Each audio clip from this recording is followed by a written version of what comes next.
Hi, this is George Strino with Red Rock Roofing on 9365 Cottonwood here in Longmont. Home address, ready to do a quick roof inspection. So the first thing we do want to point out is the sand-like substance in the gutter system. This is what's known as granule loss. This will ultimately be a testament to the age of the roof and show us the wear and tear. So we do have a good amount of it in there. That storm really did dislodge a lot of the granules, and that's how they're able to sit and stagnate in there.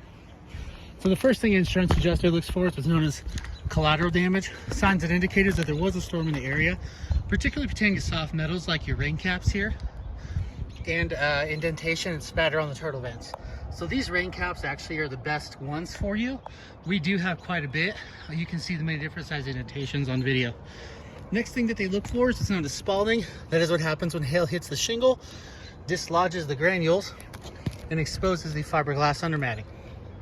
In order to gain eligibility for replacement, I will need 6 to 10 hits on a 10 by 10 area, otherwise known as a square in the industry. Corresponding spot checks on this, we have a very steep walker here, but just this slope alone has far upward of that amount. So we are seeing quite a bit of granule loss at the very top of the home and a lot of fraying along the edges on the fiberglass. So these older style turtle vents here are something that we do want to get rid of.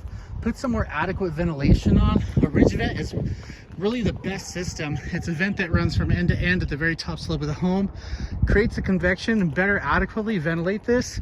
An example of that is actually in your neighbor's house. So if you see the bump out there, that is what a ridge vent system is, and it's continuous.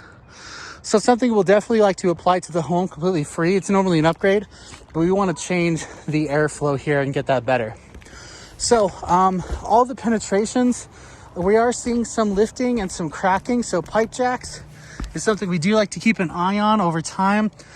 These tend to lift up, and this is a very vulnerable penetration point for water to migrate in.